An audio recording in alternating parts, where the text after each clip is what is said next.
2025년 12월 9일 일본의 다카이치 사나에 신임 총리가 또다시 선을 넘었습니다. 국회 예산위원회에서 독도를 일본 영토라고 주장하는 발언을 한 겁니다. 10월 21일 총리 취임 후 불과 2달도 안 돼서 말이죠. 대한민국 국민의 한 사람으로서 더 이상 참을 수 없습니다. 하지만 오늘 제가 여러분께 보여드릴 것은 감정적인 분노가 아닙니다. 차가운 팩트입니다. 객관적 데이터입니다. 그리고 우리가 가진 힘의 실체입니다. 다카이치 총리님, 그리고 일본 정부 여러분. 여러분이 우리를 무시할 때 여러분의 기업들은 우리에게 무릎 꿇고 있습니다. 여러분이 과거의 영광에 취해 있을 때 현실은 이미 역전되었습니다. 지금부터 팩트만으로 이야기하겠습니다. 2025년 대한민국의 진짜 위상을 공개합니다. 먼저 가장 기본적인 사실부터 확인하겠습니다. 2022년 기준 전 세계 반도체 시장에서 한국은 17.7%의 점유율로 미국에 이어 세계 2위를 차지하고 있습니다. 2013년 이후 무려 10년간 이 자리를 지키고 있죠. 특히 메모리 반도체 시장에서 우리의 위상은 압도적입니다. 전 세계 메모리 반도체 시장의 60.5%를 한국이 차지하고 있습니다. 디램 70.5%, 낸드 52.6% 점유율입니다. 일본은 어떻습니까? 2022년 기준 전체 반도체 시장 점유율 8.7%로 4위입니다. 2000년 우리와 함께 공동 3위였던 일본은 2022년에 우리에게 추월당했습니다. 2032년 예측은 더 충격적입니다. 미국 반도체 산업협회와 보스턴 컨설팅 그룹의 보고서에 따르면 2032년 한국의 반도체 생산 능력은 전 세계의 19%에 달할 것으로 예상됩니다. 현재 17%에서 2%포인트 상승하는 수치죠. 그 기간 한국의 반도체 생산 능력 증가율은 129%로 미국 203%에 이어 세계 2위입니다. 일본은 86%로 한국의 절반 수준입니다.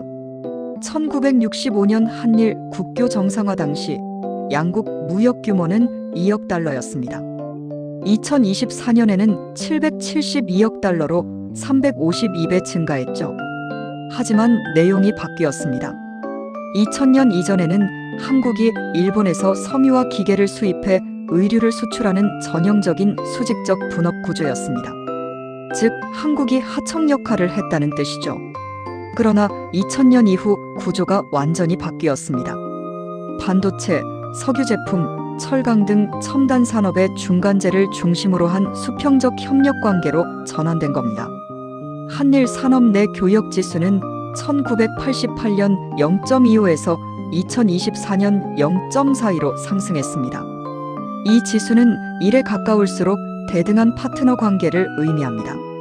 현재 한국은 일본의 수출 5위, 수입 3위 국가입니다.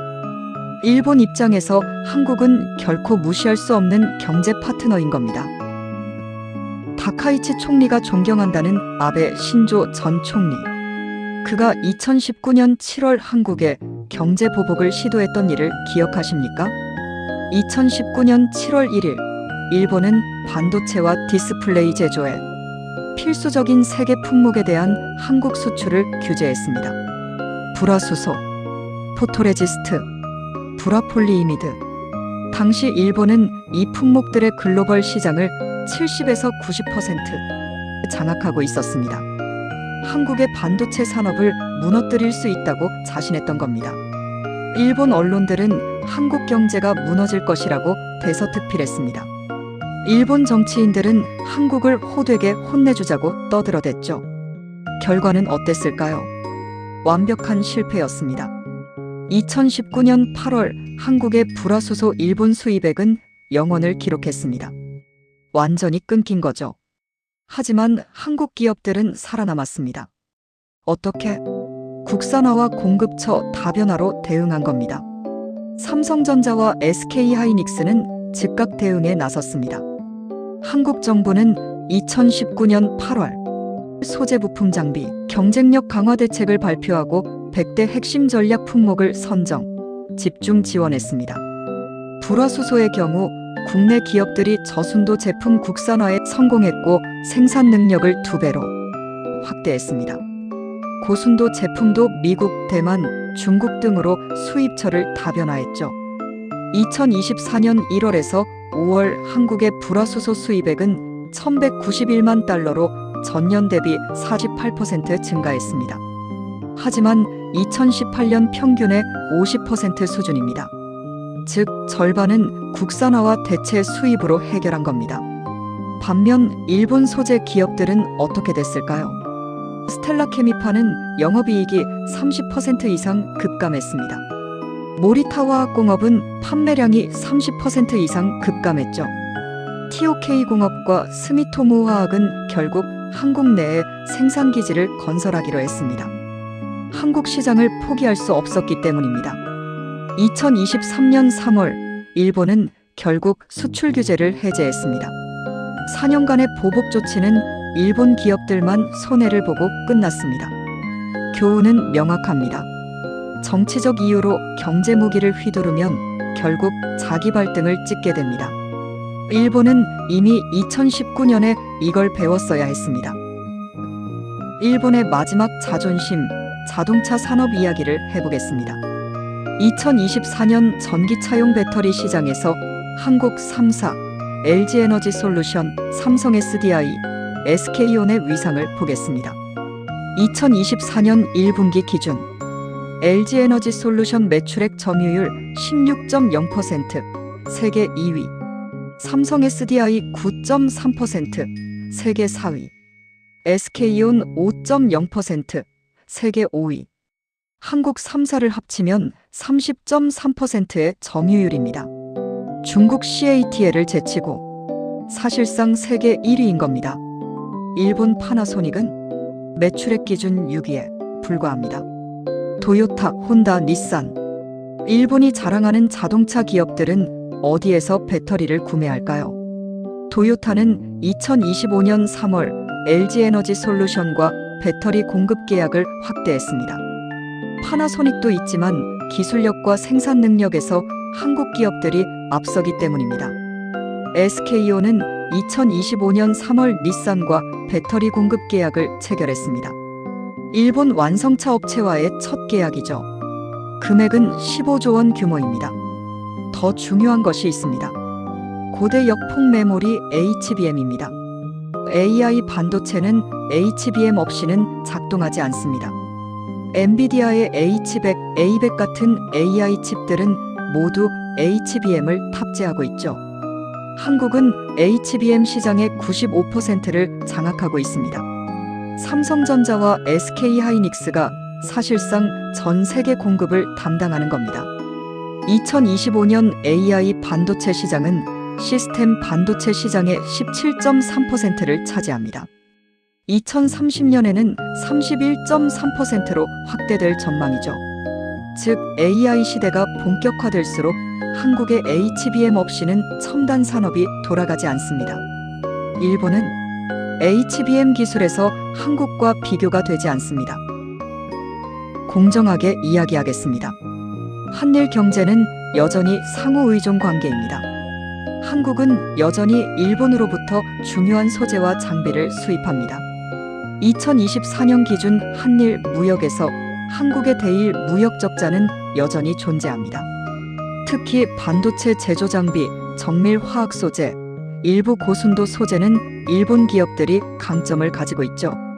극자외선 포토레지스트 같은 초첨단 소재의 경우 일본 의존도가 여전히 높습니다. 이 부분은 국산화가 쉽지 않은 영역입니다. ASML의 EUV 노광 장비가 네덜란드 제품이지만 그 안에 들어가는 일부 핵심 부품은 일본산입니다. 하지만 방향은 명확합니다. 2019년 수출 규제 이후 한국의 소재 부품 장비 국산화율은 꾸준히 상승하고 있습니다. 정부는 2030년까지 소재 국산화율 20%, 장비 국산화율 40%를 목표로 하고 있습니다. 더 중요한 것은 한국이 일본에 의존하는 분야는 점점 줄어드는 반면 일본이 한국에 의존하는 분야는 늘어나고 있다는 점입니다. 첫째, 반도체입니다. 일본의 전자자동차 기업들은 한국산 메모리 반도체 없이는 제품을 만들 수 없습니다. 둘째, 배터리입니다. 전기차 시대에서 배터리는 심장입니다. 일본 기업들은 한국 배터리에 의존할 수밖에 없습니다. 셋째, 디스플레이입니다. 삼성 디스플레이와 LG 디스플레이는 OLED 분야에서 압도적 기술력을 보유하고 있습니다. 무역 데이터가 말해줍니다. 한국무역협회 조사에 따르면 한국 기업의 47.4%, 일본 기업의 59.2%가 소재 부품 장비 공급망 협력을 최우선 정책 과제로 꼽았습니다. 즉, 일본 기업들이 한국과의 협력을 더 원하고 있다는 뜻입니다. 한일 양국 기업들이 협력해야 할 미래 첨단 산업으로는 모빌리티, 차세대 반도체, 바이오, 핵심 광물 에너지가 선정됐습니다. 이 모든 분야에서 한국은 대등하거나 우위에 있습니다. 다카이치 사나의 총리님께 전합니다. 총리님이 독도를 일본 땅이라고 주장하실 때 일본 기업들은 한국 기업에 부품 공급을 요청하고 있습니다. 총리님이 강한 일본을 외치실 때 일본 자동차 회사들은 한국 배터리 없이는 한 대도 생산하지 못합니다. 총리님이 과거의 영광을 그리워하실 때 현실은 이미 역전되었습니다. 이건 위협이 아닙니다. 팩트입니다. 한국은 칼을 뽑을 필요가 없습니다. 칼자루를 쥐고 있다는 사실만 보여주면 됩니다. 2019년 아베 전 총리가 그랬듯이 만약 다카이치 총리가 경제 보복을 시도한다면 결과는 명확합니다. 한국 정부가 전략물자 안보 검토라는 카드만 꺼내 들어도 일본 증시는 흔들릴 겁니다. 한국행 반도체와 배터리 공급이 지연되기만 해도 일본 기업들의 생산 라인은 멈춥니다. 하지만 우리는 그러지 않을 겁니다. 왜냐하면 우리는 일본과 다르기 때문입니다. 우리는 정치적 갈등을 경제 무기로 삼지 않습니다. 우리는 미래지향적 협력을 믿습니다. 우리는 양국 모두가 이익을 얻는 윈윈을 추구합니다. 하지만 명확히 알아야 합니다. 2025년은 1985년이 아닙니다. 2025년은 2019년도 아닙니다. 대한민국은 더 이상 일본의 하청 국가가 아닙니다. 우리는 대등한 경쟁자이며 많은 분야에서 이미 일본을 앞서고 있습니다. 다카이치 총리가 독도 망언을 할수록 일본의 국제적 신뢰만 추락할 뿐입니다. 한국의 위상은 흔들리지 않습니다. 왜냐하면 우리는 기술로 말하고 실적으로 증명하기 때문입니다. 대한민국 국민 여러분, 하지만 그것으로 끝내지 맙시다. 우리에게는 더 강력한 무기가 있습니다. 바로 기술입니다. 혁신입니다. 실력입니다. 삼성전자와 SK하이닉스의 반도체는 세계를 움직입니다. LG에너지솔루션과 삼성 SDI의 배터리는 전기차의 심장입니다. 우리의 디스플레이는 전 세계 스마트폰과 TV에 들어갑니다. 분노 대신 자부심을 가지십시오. 우리는 이미 승리하고 있습니다. 과거는 그들의 것일지 몰라도 미래는 우리의 것입니다. 기술이 곧 주권입니다.